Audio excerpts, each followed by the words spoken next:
এর আগের দিন পিয়ালের বাড়ি থেকে কেউ আসেনি, তবে আজ এসেছেন তারা। ওনাদের আসা উপলক্ষে গণ আজকে অফিস যায়নি, এসেছেন শুধু পিয়ালের বাবা আর মা।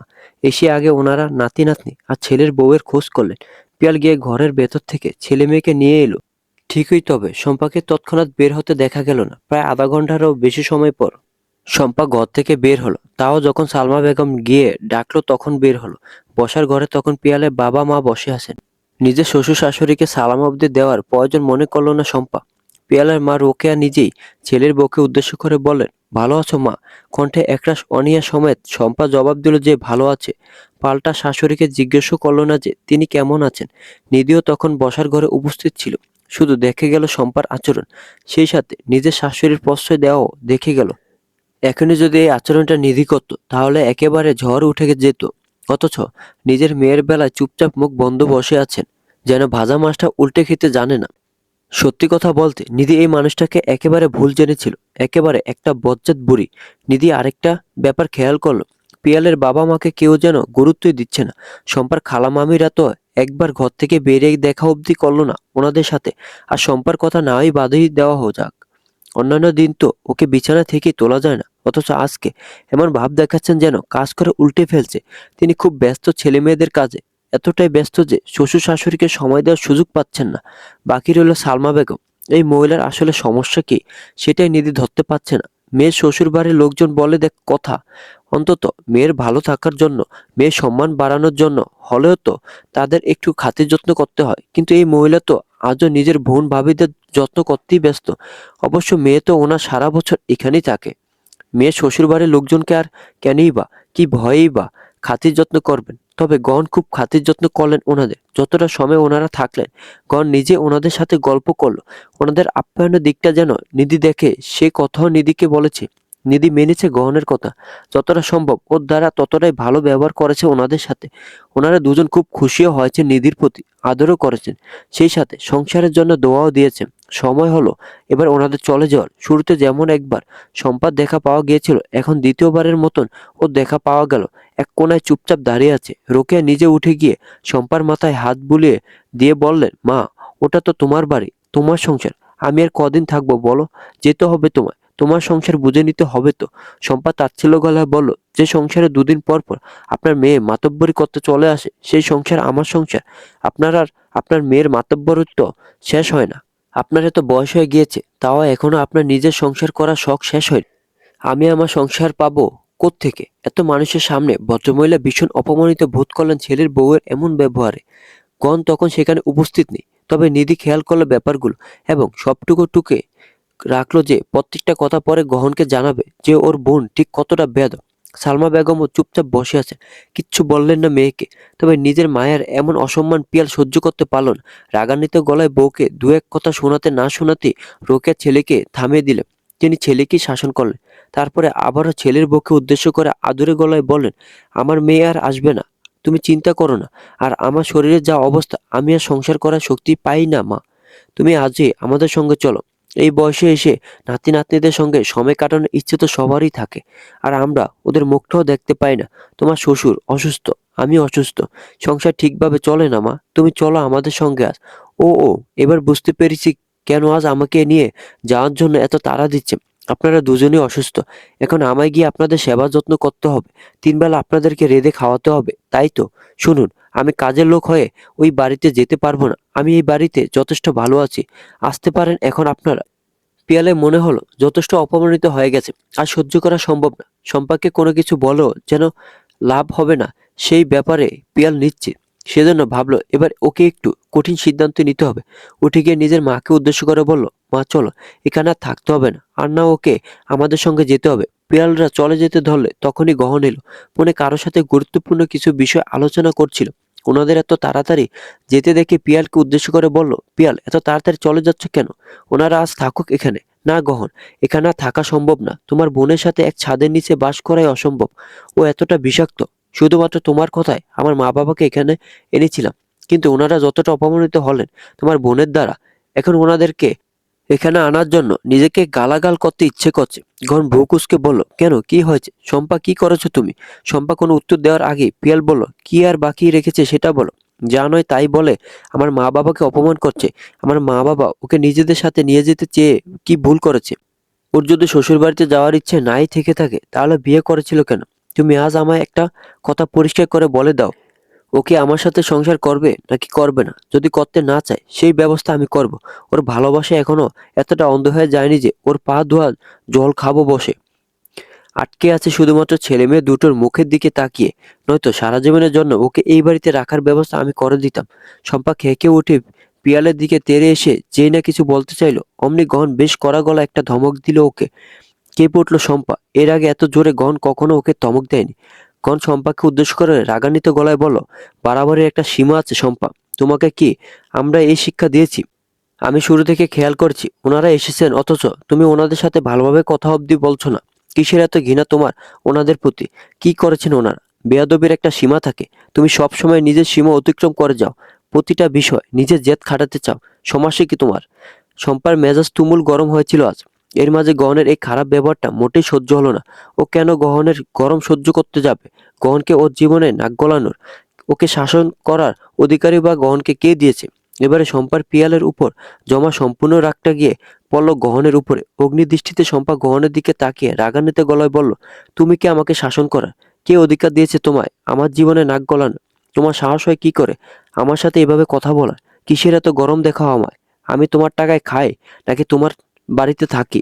ভুলে যেও না এই বাড়িতে আমারও অংশ আছে। শুধু বাবাকে ভুলভাল বুঝিয়ে নিজের নামে সবটা করে নিয়েছিলে, এই জন্য এখন এই গরমটা দেখাতে পারো। নয়তো যে টাকা তুমি এত গরম দেখাও সেই টাকায় আমারও অংশ আছে। এসেছে আবার আমায় সভ্যতা শেখাতে। শম্পা কথাটা বলতে ওর গালে ঠাস করে একটা চড় পড়ল। উপস্থিত প্রত্যেকে চমকে উঠল। থমথমে হয়ে গেল হঠাৎ করে পরিবেশটা। কে শম্পাকে চড়টা মারলো সেটা দেখার জন্য সবাই পাশে তাকাতেই দেখলো সালমা বেগম দাঁড়িয়ে আছে। সালমা বেগমই শম্পাকে মেরেছে, ভীষণ জোরেই মেরেছে। শম্পা গালে হাত দিয়ে বিস্ময় ভরা দৃষ্টিতে নিজের মায়ের দিকে তাকিয়ে বলল, তুমি আমায় মারলে মা? সালমা বেগম রাগে কাঁপছেন, প্রচন্ড রেগে গেছেন তিনি। মেয়ের দিকে আঙ্গুল তাক করে মেয়েকে শাসিয়ে বললেন, আর একটা শব্দ যদি তোমার মুখ থেকে বেরিয়েছে তাহলে আমি নিজে তোমাকে এই বাড়ি থেকে বের করে দেব। গহন তোমার বড় ভাই, এই বাড়ির বড় ছেলে। ও আমার বড় ছেলে। তোমার সাহস হলো কিভাবে ওর সাথে এভাবে কথা বলার? কিসের অংশের কথা বলছো তুমি? তোমাদের বাবা কত টাকা রেখে গেছে তোমাদের জন্য? কটা সম্পত্তি রেখে গেছে তোমাদের জন্য? গহনের টাকা বিলাসিতা করো তোমরা। গহন চালায় সংসার। ওর মুখে মুখে এভাবে তর্ক করা আর ওকে এভাবে খারাপ খারাপ কথা বলার সাহস তোমায় কে দিল? উপস্থিত প্রত্যেকে বিস্ফোরিত নয়নে তাকালো সালমা বেগমের দিকে। বিশেষ করে নিধি।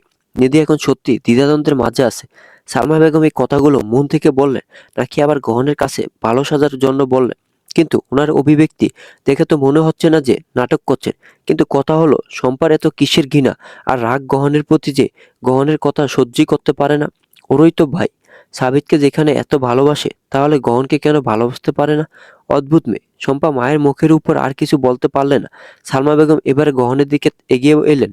ছেলে মুখ দেখে বুঝতে পারলেন যে গহনের এখন ঠিক কতটা অস্বস্তি হচ্ছে এই পরিবেশে দাঁড়িয়ে থাকতে। ছেলে মাথায় হাত বুলিয়ে দিয়ে আদরে গলায় বললেন, তোমার অধিকার আছে বাবা নিজের বোনের বিষয়ে নাক গলানো। তুমি বলো শম্পাকে কি পাঠিয়ে দেবো ওনাদের সাথে? তুমি যা সিদ্ধান্ত নেবে আমি সেটাই করবো। গহন নিজের মায়ের হাত নিজের দুই হাতের মুঠোয় নিয়ে আলতো হেসে বলল, আমি আর এই বিষয়ে কিছু বলতে পারবো না মা। আমার অস্বস্তি হবে। শম্পার ব্যাপারে আর কথা বলতে আমি আগ্রহী নই। তুমি যা ভালো মনে করো সেই সিদ্ধান্তই নাও। কথাটা বলে গহন চলে গেল সেখান থেকে। সালমা বেগম কিছুক্ষণ ভাবনা চিন্তা করে নিজের বেআইনকে উদ্দেশ্য করে বললেন, আপনারা আজ মেয়েকে ছাড়াই যান। আমি ওকে কাল সকালে জামাইয়ের সাথে পাঠিয়ে দেব। রুকে এতে ভীষণ খুশি হলেন। এদিকে সালমা বেগমের সিদ্ধান্ত একটু পছন্দ হলো না শম্পার। কিছু আর বলতে পারলো না সাহস করে। তিরিং বিরিং করতে করতে ঘরে চলে গিয়ে ঠাস করে দরজাটা বন্ধ করে দিল। তুই ওই ছেলের সামনে শম্পার সাথে এই ব্যবহার করলি কেন? ভুলে গেছিস কে তোর আপন? মাথা খারাপ হয়ে গেছে তোর? কথাগুলো শাহানা সালমা বেগমকে উদ্দেশ্য করে বল। শম্পা তখন খালার পাশে বসে কাঁদছে। সালমা বেগম একবার মেয়ের দিকে তাকিয়ে আবার দৃষ্টি ঘুরিয়ে নিজের বোনের উপর রেগে গম্ভীর গলায় বললেন, ও শ্বশুর বাড়িতে যাবে নাকি এখানে থাকবে সে নিয়ে তো আমি কোনো কথা বলিনি। এই নিয়ে গহন কথা তুললে আমি গহনকে কখনই সমর্থন করতাম না, কিন্তু এই গহনের সাথে বাজে ব্যবহার করে নিজের সীমা ছাড়িয়েছে।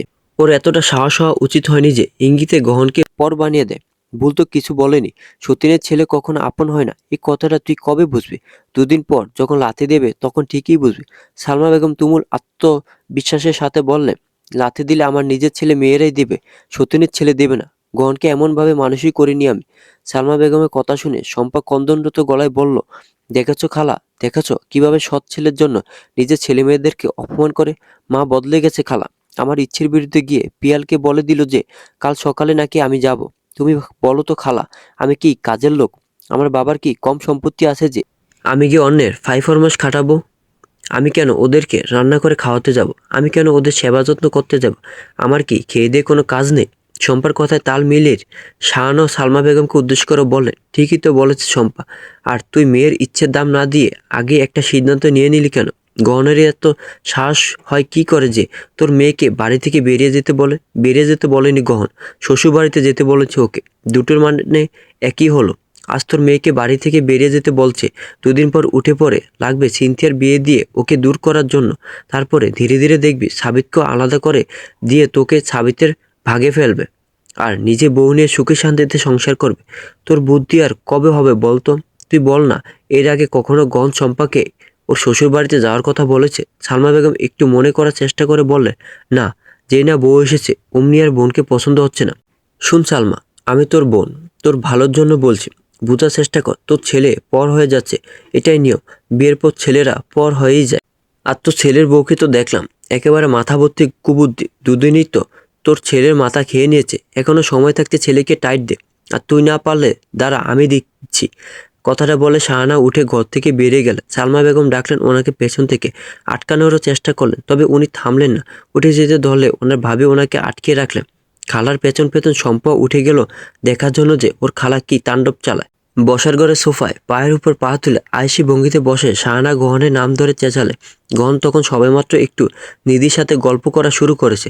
কত কষ্টে একটু কথা উঠেছিল দুজনের মাঝে। এর মাঝে এত চেঁচামেচি গহনের একদম পছন্দ হলো না। কে জানে আবার ফিরে এলে নিধি গল্প শুরু করবে কিনা। গহনের পিছন পিছন নিধিও এলো, কেননা ডাকের ভঙ্গি দেখেই নিধির মনে হলো কোনো একটা ঘটনা এরা ঘটিয়ে ছাড়বে। গহন বসার ঘরে গিয়ে দেখলো সালমা বেগমের দুই বোন বসে আছেন আর একপাশে শম্পা বসে আছে। ব্যাপারটা আরো বেশি গোলমেলে লাগলো নিধির কাছে। এবারে তো নিশ্চিত হয়ে গেল যে গহনকে কথা শোনানোর জন্যই ওরা ডেকেছে। তবে গহন এত কিছু ভাবলো না। ডাকার কারণটা আন্দাজ করতে পারলেও কিছু বুঝতে দিল না। স্বাভাবিক ভঙ্গিতে শাহানাকে উদ্দেশ্য করে বলল, ডাকছিলেন খালা? শাহানা গম্ভীর গলায় বলে উঠলেন, শ্বশুরবাড়ির লোকজনের সামনে শম্পাকে এভাবে অপমান করার কি খুব বেশি দরকার ছিল? শম্পার স্বামী ওকে কত বড় হুমকি দিল, আর তুই বাই হয়ে কিচ্ছু বললি না কেন? এই নিয়ে আলোচনা তো শেষ হয়ে গেছে খালা। শম্পা আমাকে পরিষ্কার করে জানিয়ে দিয়েছে যেন আমি ওর ব্যাপারে কথা না বলি। ব্যাস শেষ, আমি কথা বলবো না। ঝামেলা তো তুই বাঁধালে, এখন কথা বলবি না বললে তো হবে না। তোর আশকারাতেই তো পিয়াল এতগুলো কথা শোনাতে পারলো শম্পাকে। তুই শম্পাকে তাড়ানোর জন্য উঠে পড়ে লেগেছিস কেন? তোর বউয়ের কি বাড়িতে জায়গা কম হচ্ছে, না খাবার কম হচ্ছে শম্পার জন্য? নিধি কিছু বলে উঠতে ধরেও থেমে গেল, কেননা নিধি ঠিক করেছে এদের সাথে যাই করার হোক না কেন গহনের সামনে কিছু করবে না। কেননা নিধি জানে ও কিছু বলা শুরু করলেই গহন থামিয়ে দেবে, ঘরে ওকে নিয়ে গিয়ে বলবে যেন এভাবে কথা না বলে। তার থেকে বরং গহনের সামনে কিছু বলবে না, ভালো সেজে থাকবে। নিধিকে কিছু বলতে হলো না, গহন নিজেই বলে উঠল, এর মাঝে নিধিকে কেন টানছেন? ও তো কিছু বলেনি, যা বলার আমি বলেছি। আমার সাথে কথা বলুন। আর তাছাড়া বিয়ে যখন হয়েছে শম্পাকে তো নিজের সংসারে যেতেই হবে। এই কথাটা কি আমি খুব বেশি অন্যায় বলে ফেলেছি খালা? শাহানা ঝাঁঝালো গলায় বললেন, সে ওর যখন ইচ্ছে হবে তখন ও সংসারে যাবে। তুই ওকে বাড়ি থেকে বের করে দেওয়ার কে? বাড়ির মুরব্বি সেজেছিস, ঘরবাড়ি সম্পত্তি সব তোর নামে আছে, এজন্য যা ইচ্ছে তাই করবি? আগে তো তুই এমন ছিলিস না। বউয়ের কথা চলছিস আজকাল। অবশ্য তোর বউকে প্রথম দেখাতেই বুঝেছিলাম এই মেয়ে সুবিধার হবে না। শাশুড়ি ননদ দেবরকে নিয়ে সংসার করবে না, সেসব আমি খুব ভালোভাবে বুঝতে পেরেছিলাম। খালা, নিধিকে টানার প্রয়োজন নেই এসবে। ওকে নিয়ে আজে বাজে কথা বন্ধ করুন। কেন রে, বউকে নিয়ে কথা বলে ছেঁকা লাগে? আর বোনকে বলে কিছু হয় না? গহন আবার কিছু বলে উঠতে ধরল, তবে শাহানা ফের খেঁকে উঠলেন। এসব ব্যাপারে অভ্যস্ত না গহন, বড়দের মুখে মুখে তর্ক করতে অভ্যস্ত না। কখনো যেন কারোর সাথে দুটো কথা না হয়, তর্ক করতে না হয়, সেজন্য গহন সব সময় বুঝে শুনে কথা বলে। এই যেমন ওকে সামনে দাঁড় করিয়ে ওর দুই খালা আচ্ছা মতো কথা শোনাচ্ছে, গহন যে কিছু বলবে সেই সুযোগটা পর্যন্ত ওনারা দিচ্ছেন না। কথা কেড়ে নিচ্ছে গহনের মুখ থেকে। গহনের থেকে একটু দূরে দাঁড়িয়ে নিধি বিস্ময় ভরা দৃষ্টিতে তাকিয়ে দেখছে সালমা বেগমের দুই বোনকে। এরা কি আদৌ মানুষ না মেশিন? থামাথামির কোনো প্রয়োজন হয় না, দম নেওয়ারও কোনো প্রয়োজন হয় না। কথা শুনিয়ে যাচ্ছে তো শুনিয়ে যাচ্ছে। তার থেকে বড় কথা, গহনের সমস্যা কি? এভাবে কথা শুনে যাচ্ছে কেন? ওরা তো অযথা কথা শোনাচ্ছে। নিজের এসব ভাবনার মাঝে ওর কানে শাহানার বলে একটা বাক্য এলো, শুন গহন, বেশি ওরা চেষ্টা করিস না, অকৃতজ্ঞ হোস না। আমার বোন না থাকলে তোর কি অবস্থা হতো সেটা জানিস তো? তোর লজ্জা হওয়া উচিত ছিল এত কিছু জানার পরও। তার এই মেয়ের সাথে এই ব্যবহারটা করার আগে লজ্জা শরমে তো মাথা খেয়েছিস। অনেক সহ্য করেছে নিধি, আর সহ্য করা গেল না। যথেষ্ট কথা শুনিয়েছে এই ছেলেটাকে। ছেলেটাও গাধার মতন ওদের কথা শুনেই যাচ্ছে। তবে নিধি নিজেকে কোনো মতে চুপ রাখতে পারলো না। রাগে মনে হচ্ছে মাথায় আগুন ধরে গেছে। চিৎকার করে উঠে বলল, থামবেন আপনারা? কি শুরু করছেন তখন থেকে এই মানুষটার সাথে? আরে উনিও একটা মানুষ, ভুলে গেছেন কি? বিবেকবোধ আছে নাকি সেটা গিলে খেয়েছে। লজ্জা শরমের মাথা উনি খেয়েছেন না, আপনারা খেয়েছেন যে অন্যের সংসারে নাক গলাচ্ছেন। দুদিনের জন্য ঘুরতে এসেছেন, অতীতের মতন থাকুন। এত কিসের গলাবাজি করছেন? কিসের অধিকারে ওনাকে এত কথা শোনাচ্ছেন? পাগল নাকি আপনারা? মাথার সমস্যা আছে সবকটার। এক নাগারে কথাগুলো বলে থামলো নিধি। জোরে জোরে নিঃশ্বাস ফেলছে। তুমুল রাগ উঠে গেছে। নিধির চেঁচানোতে পরিবেশটা হঠাৎ করে কেমন যেন শান্ত হয়ে গেল। প্রত্যেকে বিস্ময় ভরা দৃষ্টিতে ওর দিকে তাকিয়ে আছে। গন চমকে উঠে নিধির দিকে এগিয়ে এসে বলল, চুপ করো নিধি, আমি কথা বলছি তো। আপনি একদম চুপ করুন। আপনি কথা বলছেন না, আপনি কথা হজম করছেন। আসলে সমস্যাটা আপনার। ওনারা কে যে এত কথা শুনতে হবে? আরে খালার গোষ্ঠী কিলাই। খালা এই জন্য যা ইচ্ছে তাই বলবে নাকি? আপনাদেরকে বলছি, আমি যদি আপনার বোনের সাথে খারাপ ব্যবহার করি তাহলে তো মেনে নিতে পারবেন না। তাহলে আপনাদের আদরের মেয়ে যখন তার শাশুড়ির সাথে বাজে ব্যবহার করলো, তাকে শাসন কেন করলেন না? তখন আপনাদের এত জ্ঞানের কথা কোথায় ছিল? পেয়েছেন একটা রোবট, কথা শুনিয়ে যাচ্ছেন তো শুনিয়ে যাচ্ছেন। নিধি কথাগুলো বলে থামতে গহন ওর হাত টেনে ধরে বলল, নিধি আমি থামতে বলেছি, ঘরে চল। নিধি এক ঝটকায় গহনের থেকে নিজের হাতটা ছাড়িয়ে নিয়ে বলল, আমি যাব না ঘরে। আপনি না হয় আমার হয়ে কথা নাই বলতে পারলেন, আমাকে অন্তত বলতে দিন। পারলে শিখুন আমার থেকে কি করে জীবনসঙ্গীর পাশে দাঁড়াতে হয়। আরে যা না হয় তাই বলে যাচ্ছে আপনাকে। কি অপরাধ করেছেন আপনি? ওনাদের কথা শুনে মনে হচ্ছে আপনি এই বাড়িতে আশ্রিতা। সালমা আপনার মায়ের নাম না, শম্পা আপনার নিজের বোন না। তাহলে ওদের ব্যাপারে কথা বলার অধিকার রাখবেনই না কেন আপনি? আপনি একজন মানুষ গহন, আত্মসম্মান বোধ আছে আপনার। মান সম্মান আপনারও হারায়। পাগলের মতন কেন এদেরকে অপমান করার সুযোগ দিচ্ছেন? দুপুর থেকে আপনার বোন আচ্ছা মতো কথা শোনালো, এখন আবার এনারা এসে দরবার বসিয়েছে। মজা হচ্ছে এখানে, নাটক হচ্ছে। সারাদিন রাত খাটাখাটনি করে সংসার চালাবেন, সবার ইচ্ছে পূরণ করবেন, আর দিন শেষে আপনাকে কথা শোনাবে? কারোর তো কৃতজ্ঞতাবোধ বলতে কিচ্ছু নেই। বিমানে ভরে গেছে পৃথিবীটা। সম্পার দুই খালা, কারো মুখ দিয়ে একটা শব্দ বের হলো না। শুধু অবাক দৃষ্টিতে তাকিয়ে আছে নিধির দিকে। কর নিজেও থমকে গেছে। এদিকে অনেকগুলো কথা বলা শেষে নিধির রাগটা যেন একটু ঠান্ডা হলো। যখন দেখলো কেউ আর কোনো কথা বলছে না, তখন নিজেই গহনের হাত ধরে বলল, চলুন তো এখান থেকে। আর কথা শুনতে হবে না, পেট ভরে গেছে। নিজেরা লজ্জা শরমে মাথা খেয়ে এসেছে অন্যের সংসারে নাক গলাতে, আবার কথা শোনায় ওনাকে। মগের মুল্লুক পেয়েছে যেন। গহনের হাত ধরে টেনে নিধি ওকে নিয়ে ঘরে এলো। ঘরে ঢুকে ঠাস করে দরজাটা বন্ধ করে দিল নিধি। নিধির মনে হয়েছিল রাগটা বোধহয় একটু কমেছে, তবে সত্যি বলতে রাগ একটুও কমেনি, বরং আরো বাড়ছে। যতবারই ওদের বলা কথাগুলো মনে পড়ছে, ততবারই মনে পড়ে যাচ্ছে গহনের চুপচাপ দাঁড়িয়ে থেকে ওদের অপমান সহ্য করা। আর ততবারই যেন মাথার আগুন ধরে যাচ্ছে। অস্থির হয়ে ক্রমাগত ঘরের মাঝে পায়চারি করছে নিধি। গহন গিয়ে চুপচাপ বিছানায় বসলো। চোখ মুখ দেখে বোঝা যাচ্ছে কি ভয়ঙ্কর মাত্রায় চিন্তায় পড়েছে। হয়তো ভাবছে আগামীকাল সকালে নিধি যখন ঘর থেকে বের হবে তখন পরিস্থিতিটা কি হবে, কিংবা গহনের অনুপস্থিতিতে নিধির উপর দিয়ে কি ঝড় বয়ে যাবে। গহনের এসব ভাবনার মাঝে নিধির কণ্ঠস্বর ভেসে এলো। গহনকে উদ্দেশ্য করে কিছু বলছে না, নিজে পায়চারি করছে আর একা একা বকবক করছে। ওরা কি মানুষ? আরে ভাই, এত কথা কে বলতে পারে? এভাবে ঝগড়া কি করতে পারে? এমন কেন ওরা? লজ্জা শরম কিছু নেই? একটু বিরতি নিয়ে নিধি আবারও বলা শুরু করলো। আর উনি কেমন মূর্তির মতন দাঁড়িয়ে শুনছিলেন। একটা কথা বললেন না। কিন্তু কেন বললেন না? ওনার অনেক কথা বলা উচিত ছিল। বিপরীত পাশে যদি বউ দাঁড়িয়ে থাকতো তাহলে নিশ্চয় অনেক কথা শোনাতো। গাদা কোথাকার। অবশেষে চুপ থাকতে না পেরে গহন এবারে নিধিকে বলে উঠল, যথেষ্ট বলেছ বাইরে, এবার থামো। গহনের কণ্ঠটা কানে যেতে নিধির রাগটা যেন আরো দ্বিগুণ হারে বেড়ে গেল। গহনের দিকে তাকিয়ে চিৎকার করে বলল, ওদেরকে থামতে বলেছিলেন যে আমাকে থামতে বলছেন? যাদেরকে থামানো উচিত ছিল তাদেরকে তো থামালেন না, আমাকে কেন থামাচ্ছেন? এটা আদৌ আপনার নিজের বাড়ি, নাকি রাস্তা থেকে তুলে এনেছিল আপনাকে? যখন আপনার খালার আপনাকে ওভাবে কথা শোনাচ্ছিল তখন আপনার মা কোথায় ছিল? সারাদিন তো মায়ের পায়ের নিচে গিয়ে পড়ে থাকেন। উড়ে গেল আপনার মায়ের ভালোবাসা। একটা পাগলও তো বুঝে যাবে যে এই বাড়িতে আপনার জায়গা কি, সবার মনে আপনার জায়গা কি। আর সেখানে আপনি তো সুস্থ একটা মানুষ, আপনি বুঝেন না? নিধি রাগে কাঁপছে, জোরে জোরে নিঃশ্বাস ফেলছে, ভেতরটা তুমুল অস্থির হয়ে আছে। নিধির বারবার শুধু একটা কথাই মনে হচ্ছে, এই বাড়িতে গহনের নিজের কেউ নেই, অথচ এই ছেলেটা সবাইকে নিজের ভেবে বসে আছে। নিধি তো নিজের বাড়িতে এতটা করুণ পরিস্থিতিতে ছিল না যতটা গহন এই বাড়িতে থাকে। নিধিকে তো আর কি কথা শোনাতে পারতো না অন্তত। আচ্ছা মতো কথা শুনে ছেড়ে দিত, অথচ এই ছেলেটা ঠিকভাবে ঝগড়াও করতে পারে না। নিধির এসব ভাবনার মাঝেই আবারও ওর কানে ভেসে চলে গহনের শান্ত কণ্ঠস্বর, রাগ কমো, শান্ত হও, যাও গিয়ে মাথায় পানি দিয়ে এসো। আমার কিন্তু রাগ বাড়ছে আপনার এই কথাগুলো শুনে। একটু তো বুঝুন যে ওরা আপনাকে অপমান করছিল, তাও অযথা। আমার খারাপ লেগেছে, ওরা কেন আপনাকে অপমান করবে? আমার একদম ভালো লাগেনি এই ব্যাপারটা। কি বাজে বাজে কথা শোনাচ্ছিল আপনাকে। কথাগুলো বলতে বলতে নিধির কণ্ঠটা ধরে এলো, কাঁদো কাঁদো হয়ে গেল মেয়েটা। ওর নিজেরই খারাপ লাগছে গহনের জন্য, অথচ এই ছেলেটা কি স্বাভাবিক? এদিকে নিধির কাঁদো কাঁদো মুখটা দেখে গহন ভ্যাবাচ্যাকা খেলো। গহনকে অপমান করেছে, তাহলে নিধি কাঁদছে কেন? গহনের কথা চিন্তা করে কেউ কাঁদছে ভাবা যায়? গহনের কথাও তাহলে কেউ চিন্তা করছে আজকাল?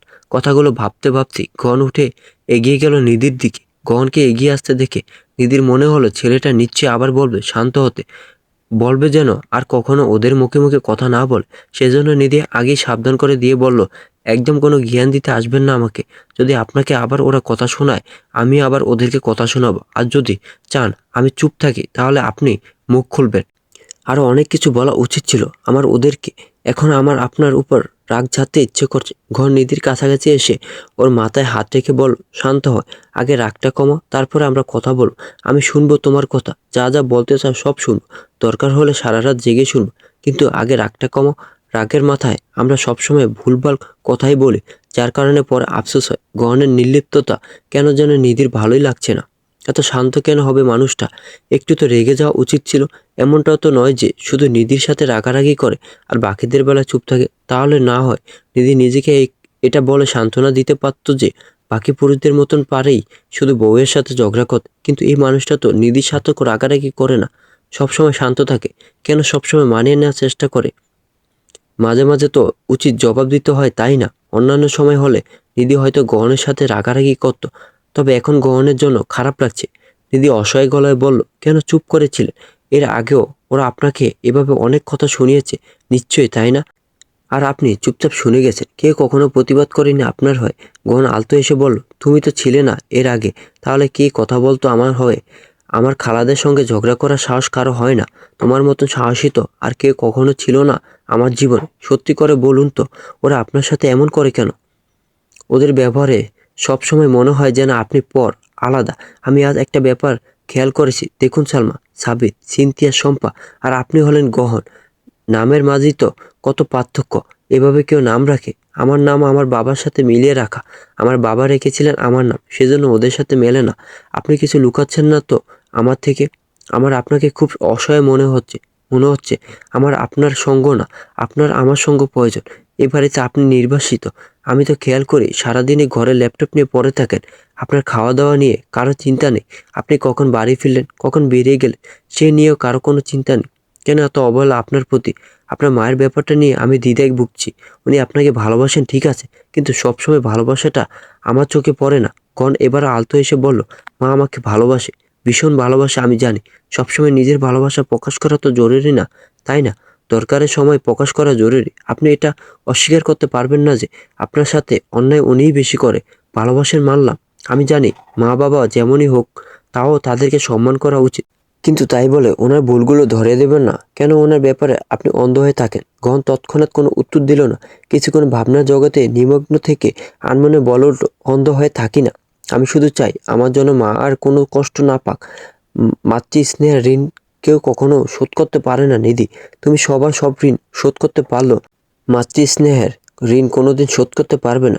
এটা এমন এক ঋণ যেটা তুমি জীবন দিয়েও শোধ করতে পারবে না। হাল ছেড়ে দিলে নিধি বুঝলো এই ছেলেকে কিছু বোঝানো সম্ভব না, অন্তত ওর মায়ের ব্যাপারে তো একেবারেই অসম্ভব। শেষে একটা দীর্ঘশ্বাস ছেড়ে বলল, বুঝেছি, চলুন এখন ঘুমোবো। এই আবর্জনাগুলো কথা বলতে আর ভালো লাগছে না। তুমি ঘুমো, আমার একটু কাজ আছে। ঘন কথাটা বলতে নিধি ওর দিকে অগ্নিদৃষ্টিতে তাকিয়ে বলল, মাথা কিন্তু এমনিতেও যথেষ্ট গরম আছে আমার। এই ল্যাপটপকে দেখলে আমার মনে হয় ও আমার সতীন। আজ কিন্তু ওর অবস্থা আমি খারাপ করব যদি আপনি এখন না ঘুমিয়ে ওটাকে নিয়ে বসেছেন তো। আর আমি আপনাকে রাত 11টার পর আর যেন কাজে বসতে না দেখি, তাতে যা হওয়ার হবে। মরার ইচ্ছা হয়েছে ওনার, শখ কত। আরো বিড়বিড় করে কী সব বলতে বলতে গিয়ে ঘুমিয়ে পড়ল নিধি। গহনের আর সত্যি সাহস হলো না ল্যাপটপ নিয়ে বসার। কেননা বউকে দেখে একটু একটু ভয় হচ্ছে। আজ মেয়েটা আবার জানালার ধারে শুয়েছে। একটু নিয়ম নেই মেয়েটার জীবনে। যখন যেটা মন চায় তখন সেটাই করে। গহনের আর আজকাল এই নিয়ে কোনো কথা তুলতে ইচ্ছে করে না, বাধা দিতে ইচ্ছে করে না। মনে হয় যেভাবে মেয়েটা ভালো থাকে সেভাবেই থাক। লাইটটা বন্ধ করে দিয়ে গিয়ে নিজেও ঘুমিয়ে পড়ল। জানালা দিয়ে আসা চাঁদের আলো একেবারে নিধির মুখের উপরে পড়ছে। মেয়েটা সত্যি অনেক তাড়াতাড়ি ঘুমিয়ে গেছে। ঝগড়া করে ক্লান্ত হয়ে গেছে বোধহয়। কি মিষ্টি নিষ্পাপ লাগছে মেয়েটাকে দেখতে। গহন ঠিক কতটা সময় ঘুমন্ত নিধির মুখের দিকে তাকিয়ে রইল তার হিসাব নেই। আজ আর ঘুমোতে ইচ্ছে করছে না গহনে। মনে হচ্ছে এভাবে মেয়েটাকে দেখে যেতে। গহনের কাছে এখনো ব্যাপারটা আশ্চর্য লাগছে যে নিধি আজ ওর হয়ে কথা বলেছে, গহনের পাশে দাঁড়িয়েছে। ঠিক কতদিন পর যে গহন নিজের সামনে এমন একটা শক্ত ঢাল পেল তার হিসেব নেই। একটা শক্তপোক্ত খুঁটির অভাবেই তো গহন এমন শান্ত হয়ে গেছে।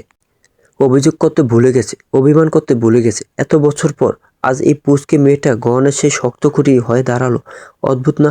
ঘুমের মধ্যে গহন হঠাৎ করে অনুভব করলো কে যেন ওকে জাগাচ্ছে। তাও আস্তে ধীরে না, তুমুলভাবে। মুহূর্তের মাঝে গহনের চোখ থেকে ঘুম উড়ে গেল। চোখ মেলে উঠে বসতে দেখলো পাশে নিধি বসে আছে, যেন কোনো বিষয় নিয়ে খুব দুশ্চিন্তায় আছে। গহনেরও দুশ্চিন্তা হলো নিধির এই অবস্থা দেখে। উদ্বিগ্ন গলায় বলল, কি হয়েছে? সকাল 8টা বাজছে তো। আমি একা ঘর থেকে বের হব না, আপনিও চলুন। কিন্তু কেন? কাল রাতের কথা মনে পড়ে গেল। কত কিছু বলে দিয়েছি।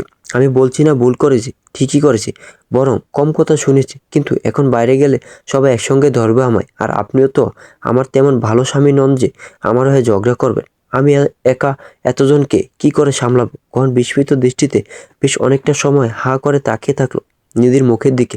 হঠাৎ করে ঘুম থেকে জাগা পেয়েছে তার মাঝে নিধির এমন উদ্ভট কথাবার্তা মাথাটাই যেন কাজ করা বন্ধ করে দিল। সেই সাথে গহন আজ আরও একবার নিশ্চিত হলো এই ব্যাপারে যে মেয়েটার মাথায় অবশ্যই সমস্যা আছে। বেশ অনেকটা সময় অতিবাহিত হওয়ার পরও যখন গহনের থেকে কোনো সাড়া শব্দ পেল না, তখন নিধি আবারও বলল, কিছু তো বলুন, আমার সঙ্গে বাইরে চলুন। একা একা যেতে পারবো না আমি। রাতে তো শুধু আপনার খালারা ছিল, এখানে আপনার মাও থাকবে। আর ওনার যা বুদ্ধি, আমিও ওনার সাথে পেরে উঠবো না। আবার আমি কিছু বললেও দোষ হয়ে যাবে। আমি জানি আপনাকে দেখলে উনি শান্ত থাকবেন। আপনি চলুন, আমি একা যেতে পারবো না। গহন দীর্ঘশ্বাস ছেড়ে বলল, পাগল তুমি? এই একটা সামান্য বিষয়ের জন্য এভাবে কেউ ডাকে? আমি ভেবেছিলাম কি না কি হয়েছে। আর কোনো কথা হলো না আপাতত ওদের মাঝে। ওয়াশরুম থেকে গহন ফ্রেশ হয়ে বাইরে বেরিয়ে দেখলো ঘরের মাঝে পায়চারি করছে নিধি। চোখ মুখে চিন্তার রেখা ফুটে উঠেছে। গহন তোয়ালেতে মুখ মুছতে মুছতে নিধিকে উদ্দেশ্য করে বলল, এত অস্থির হওয়ার কি আছে? এখন কোনো কথা উঠবে না। পরে যেন না উঠে সেই ব্যবস্থা আমি করে রেখে যাব। নিধি মৃদু বিরক্তিকর গলায় বলল, আরে ধুর, আমি কি আমার কথা ভাবছি নাকি? আমি তো আপনার কথা ভাবছি। আমার কথা কেন ভাবছো? কিই বা ভাবছো? নিধি পায়চারি থামে তাড়াহুড়ো পায়ে গহনের দিকে এগিয়ে এসে চিন্তিত ভঙ্গিতে বলল, আপনার বাড়ির লোকেরা আমাকে না ধরলো আপনাকে আবার অবশ্যই ধরবে। আর আমি আপনার যে অবস্থা দেখলাম গতকাল, আপনার খালাদেরকেই তো কিছু বলতে পারলেন না। আপনার মা ধরলে তো আপনি শেষ। চুপ করে থাকলে হবে না কিন্তু। আচ্ছা, ঝগড়া কি করে করতে হয় আপনি জানেন না? নিধির শেষের প্রশ্নটা শুনে গহনের একটু হাসি পেল। তবে ঠোঁট টিপে নিজের হাসি নিয়ন্ত্রণ করার চেষ্টা করে দুই দিকে মাথা নাড়িয়ে না বোধক কত জানালো। ঝগড়া কি করে করতে হয় গন সেসব জানে না। নিধি বিরক্তকর গলায় বললে, কিচ্ছু জানেন না আপনি? আচ্ছা শুনুন, এখন তো আপনাকে আর শেখানো সম্ভব নয় এই অল্প সময়ের মাঝে। আমি অন্য কোনো এক সময় শিখিয়ে দেব। তবে এখন বাইরে যাওয়ার পর যদি আপনাকে কেউ কোনো কথা শোনাতে আসে, পাল্টা তাকে কথা শুনিয়ে দেবেন। আমি বললে তো দোষ হয়ে যাবে, সেজন্য আমি বলবো না। তাই বলে নিজেকে একা ভাবা দরকার নেই। আমি পেছনে থাকবো। যদি আপনি আটকে যান তাহলে আমি পেছন থেকে ধাক্কা দিয়ে আবার আপনাকে সচল করে দেব। আর ভয় পাওয়ার কিছু নেই। যদি আমি দেখছি আপনি পাচ্ছেন না, তখন আমি কথা বলবো। ঠিক আছে? প্রয়োজন নেই তোমার কথা বলার। যদি আমাকে কিছু বলে আমি সেসব শুনে নেব। তুমি যেন আবার গতকাল রাতের মতন কিছু বলতে যেও না, ঠিক আছে? নিধি মুখের উপরে গহনের কথায় তীব্র আপত্তি জানিয়ে বলল, কখনো না। আপনি আমার ভালো স্বামী নাই হতে পারে, কিন্তু আমি ভালো বউ। ওরা আপনাকে অযথা কথা শুনে যাবে আর আমি চুপ করে থাকবো নাকি? এবার কিছু বলতে আসুক, তারপরে ওদেরকে নিধি নিজের আসল রূপ দেখাবে। আসলে আপনি কিছু বলেন না, এই জন্য ওদের সাহস বেড়ে গেছে।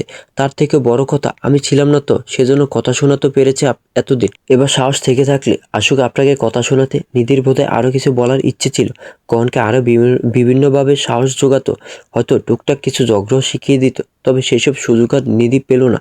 তার আগে নিধিকে চমকে দিয়ে হঠাৎ করে গহন ওকে জড়িয়ে ধরল। মুহূর্তের মাঝে জমে গেল নিধি। নিধির ছোটখাটো শরীরটা গহনের প্রশস্ত বুকের মাঝে চাপা পড়ে গেছে যেন। গহনের থুতনি গিয়ে ঠেকেছে নিধির কাঁধের উপরে। গহন সেভাবে জোরে ধরে নিধিকে উদ্দেশ্য করে বলল, আমার কথা ভাবতে শিখছো তুমি নিধি? আমায় নিয়ে চিন্তা হচ্ছে তোমার আজকাল? জানো, এই ব্যাপারটি সাধারণ হলো আমি খুব অবাক হচ্ছি। আমার হয়ে কথা বলবে এমন মানুষ আমি অনেকদিন পর পেলাম নিধি। নিধি মৃদু তোতলানো গলায় বলল, কেন, আপনার মা তো ছিল। গহন এখন আর নিজের মায়ের প্রসঙ্গটা তুলতে চাইল না। সম্পূর্ণ সে প্রসঙ্গটা এড়িয়ে গিয়ে বলল, কিছু বলতে হবে না তোমায়। আমি তোমায় সবসময় সবকিছু থেকে আড়ালে রাখার চেষ্টা করছি। তুমি আড়ালেই থাকো। যখনই তুমি সামনে আসতে চাইছো তখনই কষ্ট পেয়েছো। তুমি ভাবছো তোমার এই 2-4 লাইনের বাক্যে হয়তো আর কেউ তোমার ধারের কাছেও ঘেঁষবে না, কিন্তু তুমি জানো না তোমার এই বাক্যগুলো কিছু মানুষের মনে তোমার জন্য কতটা ঘৃণা তৈরি করছে। তুমি আমার আড়ালেই থাকো নিধি, সামনে আসার প্রয়োজন নেই। কথাটা বলে গহন ছেড়ে দিল নিধিকে। গহনের দিকে ভ্রু কুঁচকে তাকিয়ে নিধি জিজ্ঞেস করলো, আপনি সব বুঝেন তাই না? কে কখন কি করতে পারে আপনি তো বলেছিলেন সবকিছু জানেন। তাহলে কদিন যে আপনার মা মিতাকে নিয়ে মিথ্যে কথা বলে আমাকে এত কাজ করালো, তখন কিছু বললেন না কেন?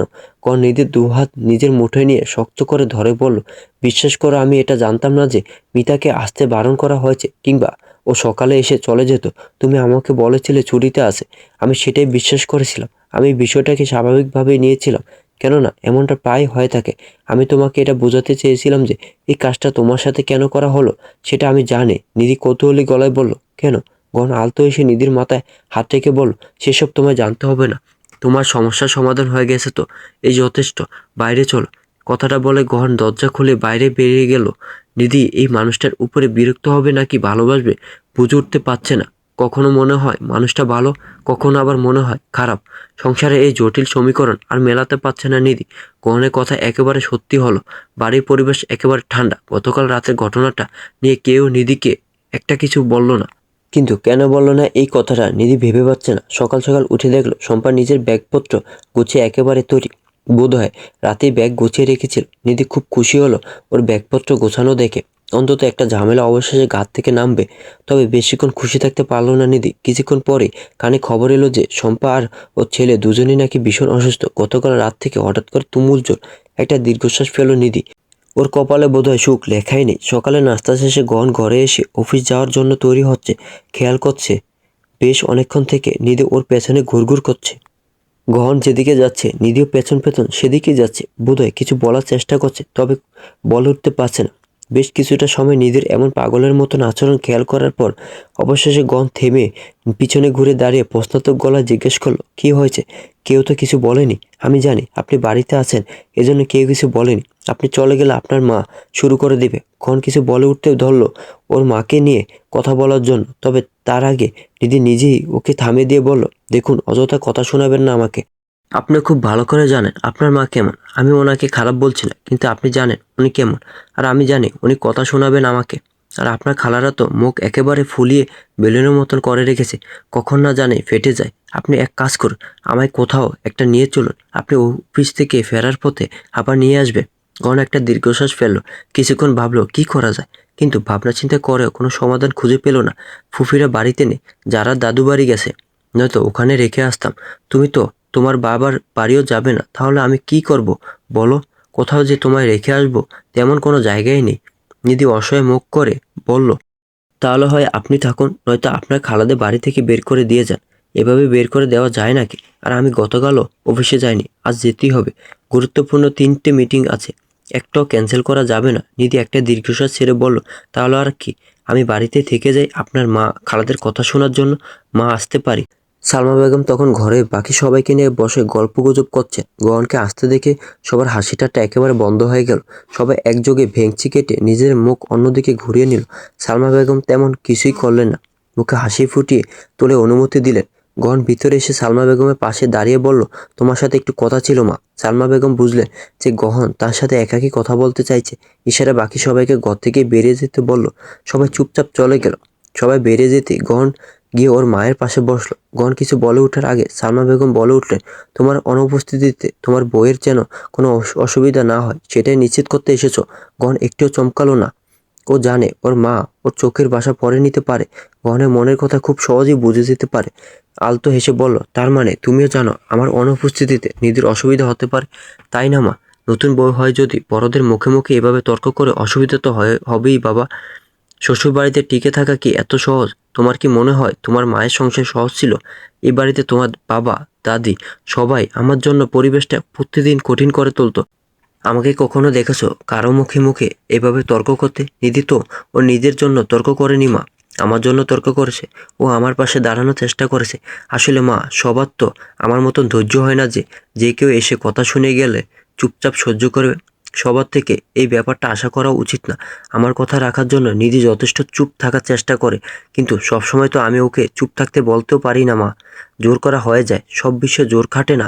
সে যতই আমি ওর স্বামী হই না কেন। সালমা বেগম শুধু হাসলেন। গহনে মনে হলো আলাদা করে সালমা বেগমকে আর কোনো কিছু বলার দরকার নেই। উনি যথেষ্ট বুদ্ধিমতী একজন মানুষ।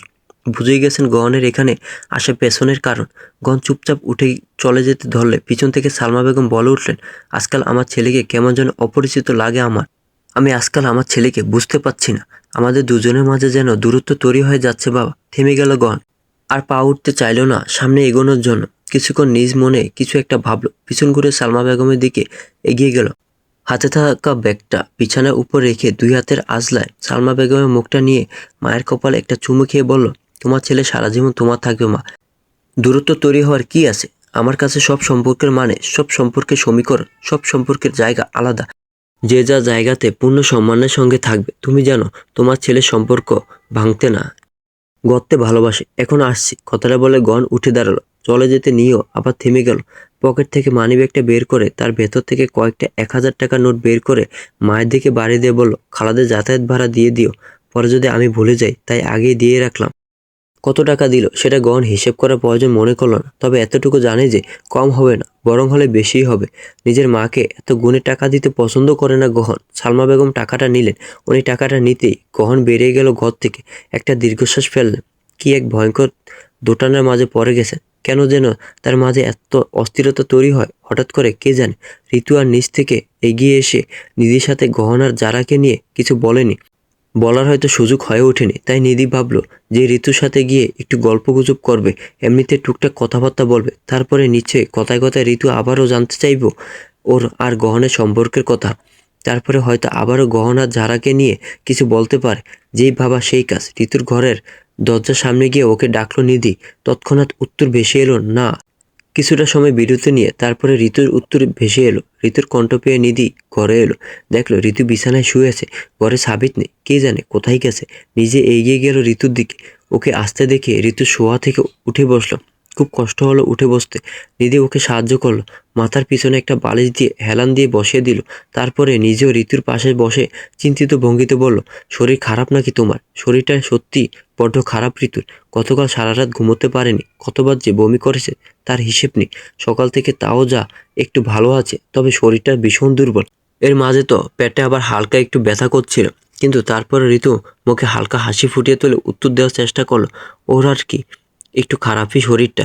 এই সময় যা হয়। তো ডাক্তারের কাছে যাচ্ছ না কেন? ঝুঁকি নেওয়া উচিত না? ডাক্তার দেখানো উচিত ছিল তোমার। হ্যাঁ, আসলে ভাবছিলাম ডাক্তারের কাছে যাব। আমার মাকে কল করেছিলাম। মায়ের শরীরটা আজকে ভালো না, সেজন্য ভাবলাম কাল পরশু চলে যাব। ঋতুর কথাটা শুনতে নিধি ভ্রু কুঁচকে বলল, তোমার মায়ের অপেক্ষা করতে হবে কেন? তোমার হাজবেন্ড কোথায়?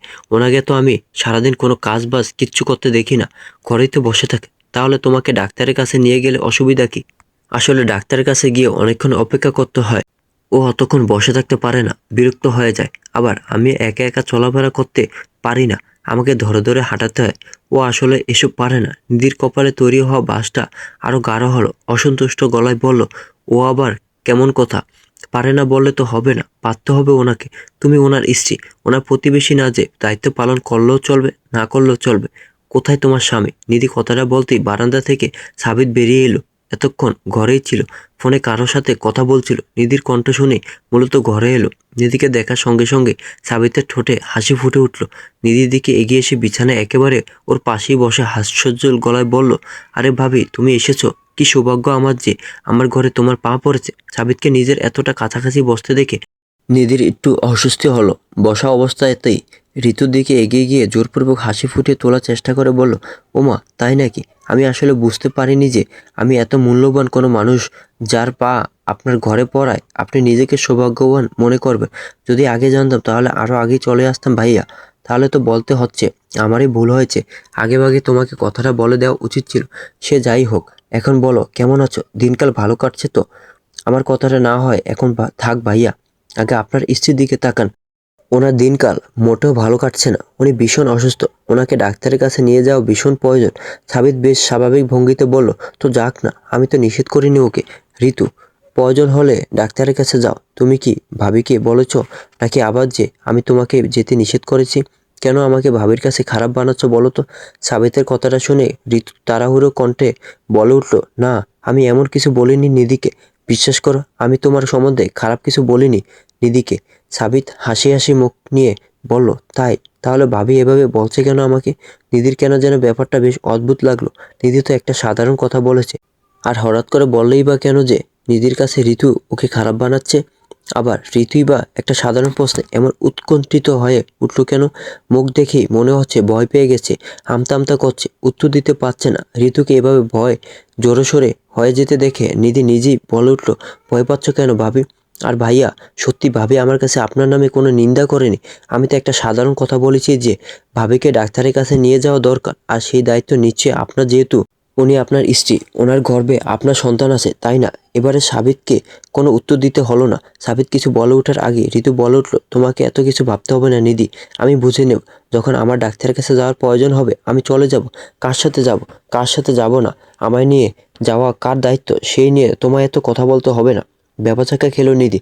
এতক্ষণ তো ভালোই ছিল, হঠাৎ করে আবার এই মেয়ের কি হয়ে গেল? নিধি কিছু বললে উঠতে ধরলে ঋতু বেশ কঠিন গলায় বলল, আপাতত ডাক্তারের কাছে যাওয়ার থেকে আমার বিশ্রাম নেওয়াটা বেশি দরকার। যদি একটু বিশ্রাম নেওয়ার সুযোগটা আমায় দিতে খুব ভালো হতো নিধি। অপমানিত হলো নিধি, যাকে বলে একেবারে এগিয়ে এসে অপমানিত হওয়া। এখানে আর এক মুহূর্ত বসার রুচি হলো না নিধির। হনহন করে হাঁটতে হাঁটতে চলে গেল সেখান থেকে। ঋতু খেয়াল করলো সাবিত কেমন অদ্ভুত দৃষ্টিতে নিধির যাওয়ার পানে তাকিয়ে রইল। সাবিতের সেই দৃষ্টির আসল মানে ঋতুর বুঝতে একটু ভুল হলো না। ঋতুরই তো স্বামী, এতদিনের সংসার, তার আগে কয়েক বছরের প্রেম, সাবিতকে চিনবে না এটা তো অসম্ভব। ভুলে যেও না সম্পর্কে উনি তোমার বড় ভাবে। ঋতু সাবিতকে উদ্দেশ্য করে কথাটা বলল। সাবিতের ধ্যান ভাঙলো। ঋতুর দিকে তাকিয়ে হেসে উঠে বলল, তাই নাকি? তুমি না বললে তো আমি ভুলেই গিয়েছিলাম। আসলে তুমি ভাবিকে এমনভাবে নাম ধরে ডাকছিলে, তো সেজন্য আমি হঠাৎ করে সম্পর্কটা ভুলে গিয়েছিলাম। আরেকটু হলে আমিও নিধি বলে ডাকতাম। নিধি বয়সে আমার থেকে ছোট, সেজন্য আমি ওকে নাম ধরে ডাকি। সে তো ভাবি আমার থেকেও বয়সে অনেক ছোট। ভাবি এই বাড়িতে আমাদের সবার থেকে বয়সে ছোট, সেই সাথে সব থেকে বেশি সুন্দর আর আকর্ষণীয়, তাই না? কথাটা বলে হো হো করে হেসে উঠল সাবিত। ওর কথা বলার ভঙ্গিতে কেমন যেন একটা নোংরামির ছোঁয়া পেল ঋতু। খুব বিরক্ত হলো। মৃদু রাগী ভঙ্গিতে বলল, আর কত নোংরামি করবে? দয়া করে এবার নোংরামিটা ছাড়ো। বয়স তো তোমার কম হলো না, এবার একটু নিজেকে শুধরাও। আমাদের সন্তান আসতে চলেছে সাবিত, অন্তত ওর কথা ভেবে হলেও নিজেকে শুধরাও। ঋতুর কথাটা শুনে সাবিত শব্দ করে হাসা থামলো, তবে এখনো হাসছে। বসা অবস্থাতে ঋতুর দিকে একটু ঝুঁকে গিয়ে এক হাতে শক্ত করে ঋতুর চোয়াল চেপে ধরল। ঋতু ব্যথায় আর্তনাদ করে উঠল। আকুতি স্বরে বলল, ছাড়ো সাবিত, লাগছে আমার, ব্যথা পাচ্ছি তো। সাবিতের মুখ দেখে বোঝার উপায় নেই যে এখন ঠিক কতটা রেগে আছে ঋতুর উপরে। আস্তে আস্তে ঋতুকে উদ্দেশ্য করে বলল, যে সন্তানকে আমি চাইই না তার জন্য নিজেকে শুধরাবে কেন বেবি? আসলে কি বলো তো, না আমি এই সন্তানকে চাই, আর না এখন আমি তোমাকে চাই।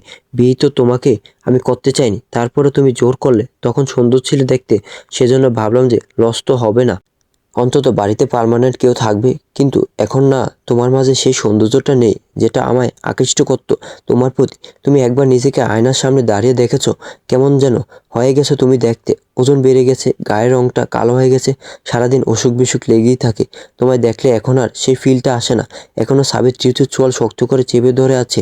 ঋতুর চোখ দিয়ে জল গড়িয়ে পড়লো, তবে ঠিক বুঝে উঠতে পারলো না সাবিত শক্ত করে চোয়াল চেপে ধরে রাখার জন্য সেই ব্যথায় চোখ দিয়ে জল পড়লো, নাকি সাবিতের কথাগুলো বকে গিয়ে আঘাত করার জন্য চোখ থেকে জল পড়লো।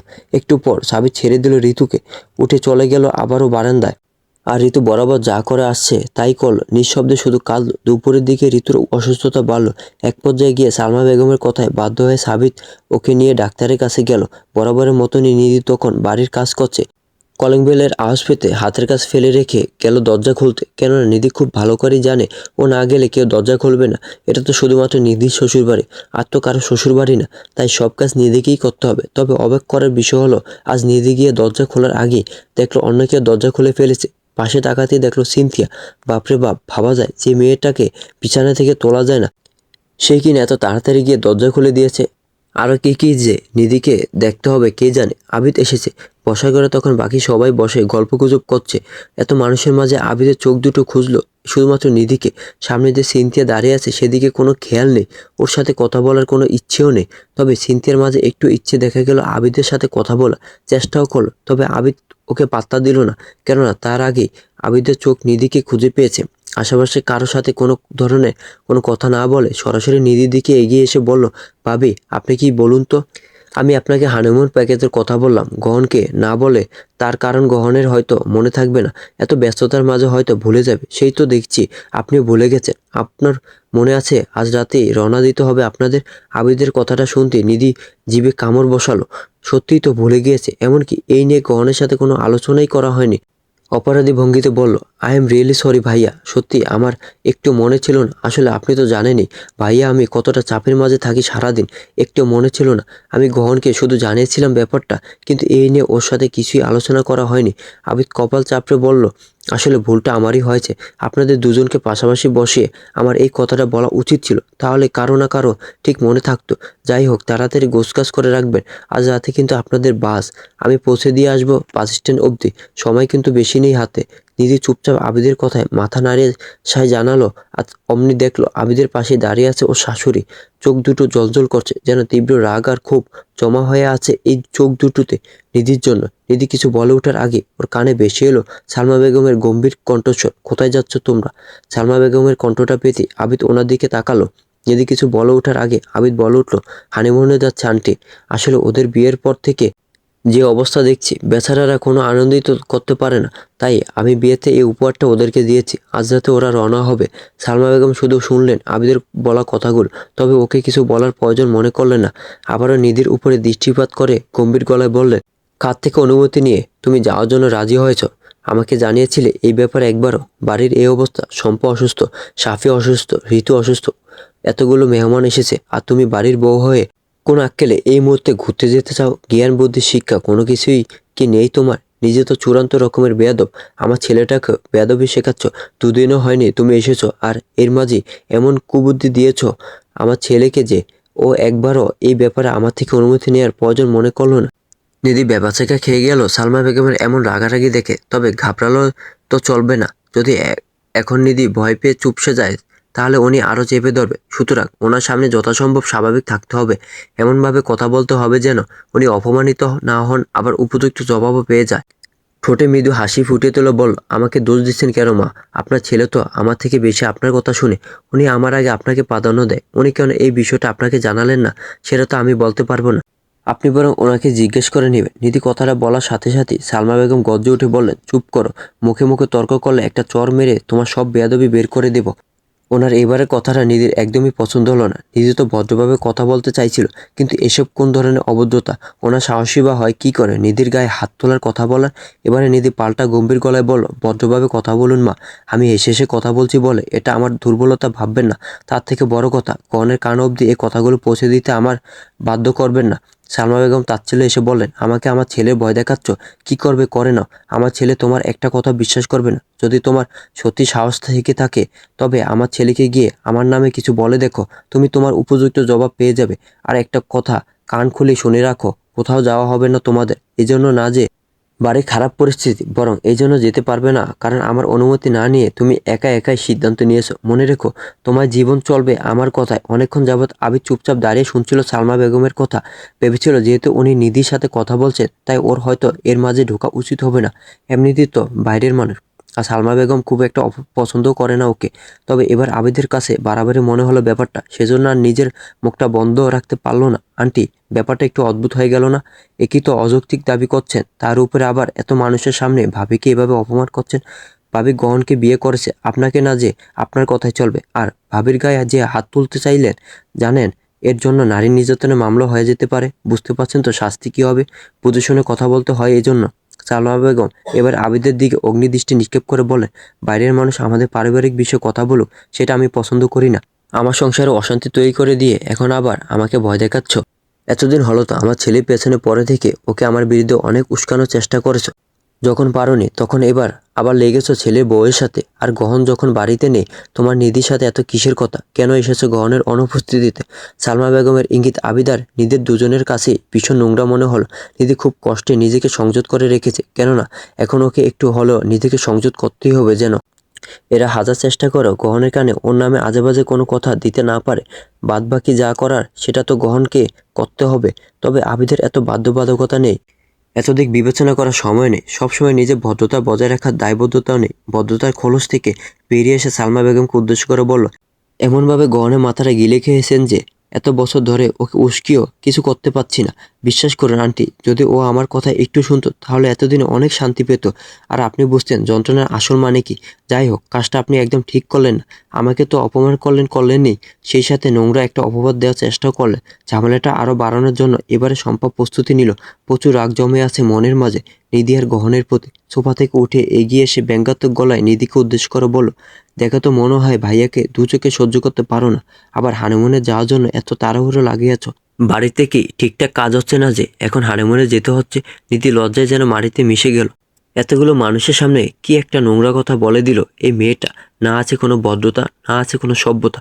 অথচ সালমা বেগম নিধিকে ভদ্রতা শেখাতে এসেছে, তবে নিধি শম্পার সাথে মোটো ভদ্রতা দেখাতে চায় না। অগ্নি দৃষ্টিতে তাকিয়ে বলল, বিশ্বাস করুন, যদি আপনি আমার থেকে বয়সে ছোট হতেন তাহলে আপনার বেয়াদবির জন্য কষে একটা চল লাগিয়ে এমন অবস্থা করতাম আপনার যে নিধির নাম শুনেও আপনি কে পড়তেন। আর মা, আপনাকে বলছি, অন্যের মেয়েকে শিক্ষা দেওয়ার আগে নিজের মেয়েকে কি শিক্ষা দিয়েছেন সেদিকে নজর দিন। ওনার যদি বিন্দুমাত্র কোনো জ্ঞান বুদ্ধি থেকে থাকতো, ওনার মাঝে যদি কিঞ্চিত পরিমাণ শিক্ষা থেকে থাকতো, এতক্ষণে লজ্জায় উনি মরে যেতেন। অবশ্য এই গুণগুলো থাকলে এই কথাটাই বের হতো না ওনার মুখ দিয়ে। মাঝে মাঝে আমার মনে হয় আমি কোনো বাড়ি না, চিড়িয়াখানায় এসেছি বিয়ে করে। এখানে এক একজন মানুষ চিড়িয়াখানার এক একটা জন্তুর থেকেও ভয়ঙ্কর।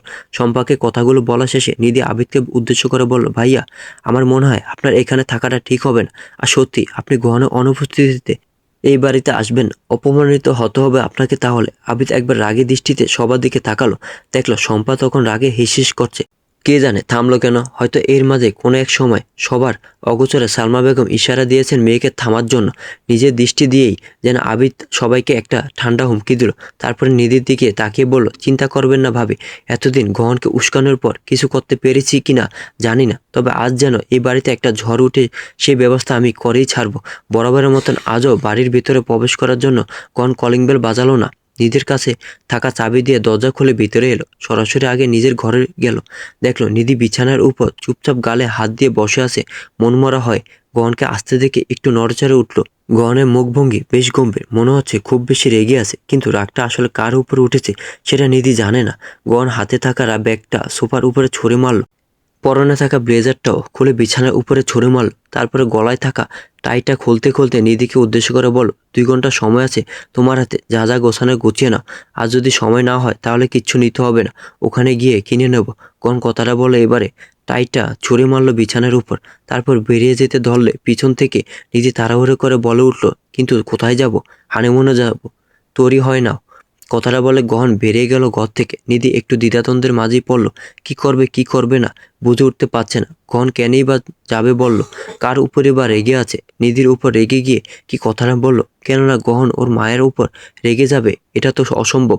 এত দ্বিধাদ্বন্দ্ব নিয়ে নিধি আর কোনো কাজই করতে পারল না। সাবিতার ঋতু বাদে বাড়ির প্রত্যেকটা সদস্য তখন সালমা বেগমের ঘরে উপস্থিত। খুব হাসি ঠাট্টা চলছে ঘরের ভেতরে। অন্যদিকে নিধি নিজের ঘরে সম্পূর্ণ একা মনমরা হয়ে বসেছিল। কারো যেন মনে ছিল না নিধির কথা। নিধিকে ওদের মাঝে সামিল করারও কোনো ইচ্ছে ছিল না, কেননা ওরা তো নিধিকে নিজেদের বলে মনেই করে না। হাসি ঠাট্টার মাঝে সেখানে গহনের প্রবেশ ঘটল। আজ প্রথমবারের জন্য গহন সালমা বেগমের ঘরে প্রবেশ করার আগে তার থেকে কোনো অনুমতি নিলেন না। গহনের গম্ভীর অভিব্যক্তি সমেত প্রবেশ করা দেখে সবার হাসি ঠাট্টা মুহূর্তের মাঝে থমে গেল। গহনের অভিব্যক্তি দেখে বোঝা যাচ্ছে না যে রেগে আছে, তবে চোখ মুখের হাবভাব একদম থমথমে। বরাবরের মতনই গহনকে দেখে সালমা বেগমের ঠোঁটে হাসি ফুটে উঠল। যেই না তিনি কিছু বলতে ধরলেন, অমনি গহন গম্ভীর গলায় ওনাকে উদ্দেশ্য করে বলল, মা, 2 ঘন্টা পর আমি আর নিধি বের হব। 1 সপ্তাহের ট্যুর আমাদের। আমার অনুপস্থিতিতে যদি কোনো কিছুর প্রয়োজন হয় বাদলকে কল করো, ও ও ব্যবস্থা করে দেবে। কথাটা বলার একটু সেখানে দাঁড়ানোর ইচ্ছে হলো না গহনে। চলো যেতে ধরলো, অমনি পিছন থেকে সালমা বেগমের গম্ভীর কণ্ঠস্বর ভেসে এলো ওর কানে। আমি তো নিধিকে নিষেধ করেছিলাম, বলেছিলাম তোমাদের যাওয়া হবে না। থেমে গেল গহন, আবারও সালমা বেগমের দিকে ঘুরিয়ে দাঁড়িয়ে পূর্বের মতনই গম্ভীর গলায় বলল, নিষেধ করনি, অপমান করেছ। আমার অনুপস্থিতিতে তোমরা সবাই এমন কিছু কথা শুনিয়েছ নিধিকে, যা তোমাদের মোটে উচিত হয়নি মা। তোমার প্রত্যেককে নিজেদের সীমা অতিক্রম করেছ, বাকি সবার কথা বাদ দিলাম আমি, কিন্তু তোমার থেকে এই আচরণটা আমি আশা করিনি মা। আমি তোমার ছেলে, তুমি আমাকে যা ইচ্ছে বলতে পারো, প্রয়োজনে আমার গায়ে হাতও তুলতে পারো, আমি হাসিমুখে সেটা মেনে নেব। তোমার থেকে কারণও জানতে চাইব না, কিন্তু নিধির গায়ে হাত তোলার কোনো অধিকার তোমার নেই। অন্যায় করেছো তুমি। বিস্ময়ে হা হয়ে গেল সালমা বেগমের মুখ, চোয়াল তার ঝুলে এলো। অবিশ্বাস্য দৃষ্টিতে ছেলের দিকে তাকিয়ে বলে, আমি অন্যায় করেছি? আর তোমার স্ত্রী যে আমার থেকে অনুমতি না নিয়ে যাওয়ার সিদ্ধান্ত নিয়ে নিয়েছে একা, এতেও অন্যায় করেনি? না মা, নিধি অন্যায় করেনি। মাত্র একদিন এই নিয়ে আমাদের মাঝে কথা হয়েছিল, ও শুধু ব্যাপারটা আমায় জানিয়েছিল। তারপরে আমি ওকে বলেছিলাম যে তোমার সাথে আমি কথা বলবো, এই নিয়ে আর কোনো আলোচনা হয়নি আমাদের মাঝে। আমরা দুজনে ভুলে গিয়েছিলাম এই ব্যাপারটা। তুমি যদি একটু ভালোভাবে নিধিকে বলতে যে আমরা যেন এখন না যাই, আমি তোমায় গ্যারান্টি দিয়ে বলছি ও যেত না। তুমি আমার সাথেও কোনো কিছু নিয়ে আলোচনা না করে সরাসরি নিধির পারিবারিক শিক্ষা, ভদ্রতা, সভ্যতার দিকে আগুন তুললে। এমনকি তুমি ওর গায়ে হাত অবধি তুলতে চাইলে। তোমার কি মনে হয় না এটা অন্যায় করেছো তুমি? সালমা বেগম ফের অবিশ্বাস্য গলায় বলল, তুমি আমার সাথে উঁচু গলায় কথা বলছো গহন? গহন উঁচু গলায় কথা বলতে চায়নি, তবুও কিভাবে যেন হয়ে গেছে। বেয়াদবি করতে চায় না গহন, সেজন্য নিজের রাগটা একটু কমানোর চেষ্টা করলো, তবে কমছি না। শান্ত গলায় বলার চেষ্টা করলো, তবে সেটাও পারলো না। গম্ভীর গলাতে বলল, আজ নিধির সাথে যা হয়েছে সেটা ঠিক হয়নি মা। নিধি আমায় কোনো অভিযোগ করে না বলে, আমি তোমাদের কাউকে কিছু বলি না বলে তোমরা যা ইচ্ছে তাই ব্যবহার করতে পারো না ওর সাথে। ও এই বাড়ির কাজের লোক না মা। নিধি এবারে বড় বউ, আমার স্ত্রী। বিশ্বাস করো মা, আমার মানতে খুব কষ্ট হচ্ছে যে আমার মা আমার স্ত্রীর সাথে এতটা বাজে ব্যবহার করেছে। কোন উত্তর দিলেন না সালমা বেগম। বোনের এমন বেহাল দশা দেখে শাহানা কিছু বলে উঠতে ধরল, তবে তিনি একটা শব্দ উচ্চারণ করতে পারলেন না। তার আগে গন হাত উঠিয়ে ওনাকে থামিয়ে দিয়ে গম্ভীর গলায় বলল, খালা, পারিবারিক বিষয়ে আলোচনা হচ্ছে, তার থেকে বড় কথা আমার স্ত্রীর বিষয়ে আলোচনা হচ্ছে। আমার বিষয়ে আলোচনা হলে আপনাকে কথা বলতে দিতাম, কিন্তু আমার স্ত্রীর বিষয়ে কোনো কথা বলবেন না। সালমা বেগমের মতন একইভাবে মুখটা ফাটা বেলুনের মতন চুপসে গেল শাহানা। এই কোনো গহনকে দেখছেন তিনি, যেই গহনকে হাজার একটা কথা শোনালো তার মুখ দিয়ে একটা টু শব্দ বের হতো না, সে কিনা আজ নিজের বউয়ের জন্য এভাবে মুখে মুখে তর্ক করছে, খালাকে পর বানিয়ে দিচ্ছে। ব্যাপারটা তো শাহানারই সহ্য হচ্ছে না। তাহলে কে জানে সালমা বেগম কি করে সহ্য করছেন। ওনাদেরকে কথাগুলো বলা শেষে গহন যেতেই ধরেছিল, তবে আরেকটা জরুরি কথা মনে পড়লো। বিছানার এক কোণে শম্পা বসে আছে, কোলে ওর ছোট ছেলে, আর পাশে ঘুমিয়ে আছে ওর মেয়ে। গহনের দৃষ্টি এবারে শম্পার উপরে পড়লো। গহনকে নিজের দিকে তাকাতে দেখে শম্পা চটপট নিজের দৃষ্টি নামিয়ে নিল। গহন একবার ডাকলো শম্পার নাম ধরে, শম্পা। খুব স্বাভাবিক গলায় ডেকেছিল গহন, কিন্তু তবুও শম্পা মৃদু কেঁপে উঠে গহনের দিকে তাকিয়ে তোতলানো গলায় বলল, হ্যাঁ ভাইয়া, তোমার মুখ, তুমি যা ইচ্ছে তাই বলতে পারো, তোমাকে আটকানোর ক্ষমতা আমার নেই। তাই বলে এমন কিছু বলো না যাতে তোমার পারিবারিক শিক্ষার উপর প্রশ্ন তোলা যায়। আর দ্বিতীয় দিন যদি তোমার মুখে আমি নিধিকে নিয়ে কোনো বেয়াদবি কথা শুনি, তাহলে মনে রেখো নিধি আজ তোমার থেকে বয়সে ছোট হওয়ার জন্য যে কাজটা করতে পারেনি, বড় ভাই হিসেবে সেই কাজটা আমি করব। বুঝতে পেরেছো? গহনের শেষোক্ত বাক্যে অদ্ভুত কিছু ছিল। শম্পা বুঝতে পারলো ওকে মানতেই হবে গহনের কথা, তাই চুপচাপ মাথা নাড়িয়ে বলল, হ্যাঁ বুঝতে পেরেছি ভাইয়া। আরেকটা কথা, আমি পিয়ালকে কল করে আসতে বলেছি, ও সকালে এসে তোমাকে নিয়ে যাবে। শম্পা চমকে উঠে বলল, কোথায় নিয়ে যাবে? যেখানে তোমার যাওয়ার কথা, যেখানে তোমার থাকা উচিত, তোমার আসল বাড়িতে নিয়ে যাবে। দয়া করে সেখানে অন্তত ভদ্রভাবে থাকার চেষ্টা করো। আসলে যে মানুষ অতি আদরে বিগড়ে যায়, তার উৎকৃষ্ট নমুনা আমার কাছে তুমি। কথাটা বলে গহন বেরিয়ে গেল ঘর থেকে। না আর কাউকে কিছু বলল, না এবার ওকে কেউ আটকালো। নিজের অজান্তে সালমা বেগমের দু গাল বেয়ে কয়েক ফোঁটা জল গড়িয়ে পড়ল।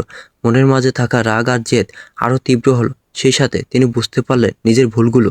রাগের মাথায় তিনি ভুল পদক্ষেপ নিয়ে ফেলেছিলেন। নিধির সঙ্গে তো এভাবে সম্মুখ যুদ্ধে নামার কোনো প্রয়োজন নেই। উনি তো আড়ালে থেকেই খুব ভালোভাবে নিজের কাজগুলো করতে পারবেন। তাহলে কেন বোকার মতন গহনের কাছে খারাপ হতে গেলেন? বন্ধুরা, আজকের গল্পটি এ পর্যন্ত। যদি গল্পটি ভালো লাগে তাহলে ভিডিওটি লাইক করুন, আর গল্প সম্পর্কে কোনো মতামত জানানো থাকলে কমেন্ট করতে পারেন। আর এই গল্পের পরবর্তীতে কি ঘটে তা জানার জন্য এবং এরকম আরো সুন্দর সুন্দর ভিডিও পাওয়ার জন্য আমার চ্যানেলটি সাবস্ক্রাইব করে বেল আইকনটি বাজিয়ে রাখুন। ধন্যবাদ।